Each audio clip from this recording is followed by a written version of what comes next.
Welcome to the only daily podcast focusing on compliance news of the day. Each morning, start your day with a cup of coffee and Tom Fox, the voice of compliance, to hear about 4 of the top compliance, corruption, or leadership stories you will need to start your day.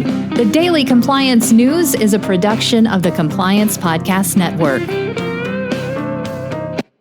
The Daily Compliance News for March 14, 2024. The $200 transaction edition. And we begin with that story from the Wall Street Journal, Risk and Compliance Journal. Richard Vandeford reporting that the U.S. has targeted small currency transactions to fight cartels. A new order from the Trump administration will require money transmitters and other businesses along the Mexican border to flag cash transactions greater than $200. Money services, including currency transmitters and check cashing companies in 30 zip codes in California and Texas, will have to file currency transaction reports with the government at the $200 threshold under what is known as a geographical targeting order, said FinCEN. The transaction dragnet will also add to the paperwork involved in many routine transactions from the U.S. to Mexico. But Treasury Secretary said the move could help the U.S. to battle cartels. Financial crimes experts have said criminal organizations have long used small dollar transactions to launder money from crime, including drug trafficking.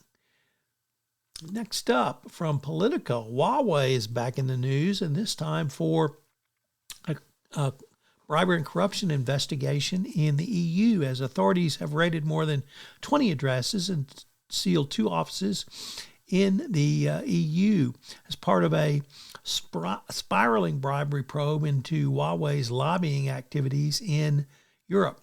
Authorities have an ongoing investigation on preliminary charges of active corruption, forgery of documents, and money laundering at the EU Parliament. The alleged bribery would have benefited Huawei. Police raided 21 addresses in Brussels, Flanders, Wallonia, and Portugal, and several people have been arrested. And an interesting twist on the NVIDIA export scandal. And what I mean by that is NVIDIA exported a huge number of chips to Singapore, which somehow ended up with DeepSeek.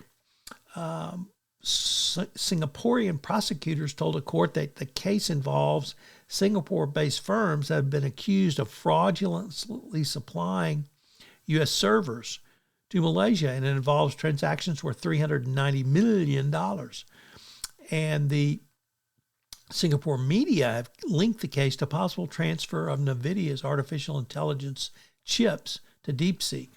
The U.S. is investigating if DeepSeek was using banned U.S. chips. Gee, I wonder how that could have come to pass. And our final story comes to us from the Financial Times, which reports that a federal district judge has ordered the Trump administration to rehire tens of thousands of government employees sacked this week in the biggest legal setback to the DOGE aggressive cost-cutting drives. The order demanded the immediate reinstatement of probationary employees across the agencies, including the Treasury, Defense, and Energy departments, after representatives of government workers alleged they had been unlawfully fired. Now, this does not prevent a reduction in force, but the DOGE firings were clearly illegal, as the court found, as they were indiscriminately rendered without regard to anyone's work habits, ethics, or their work record. So a federal district court has ordered workers back to work. The Daily Compliance News is a production of the Compliance Podcast Network and a proud member of C-Suite Radio. Thanks so much for listening. I hope you'll join me again tomorrow.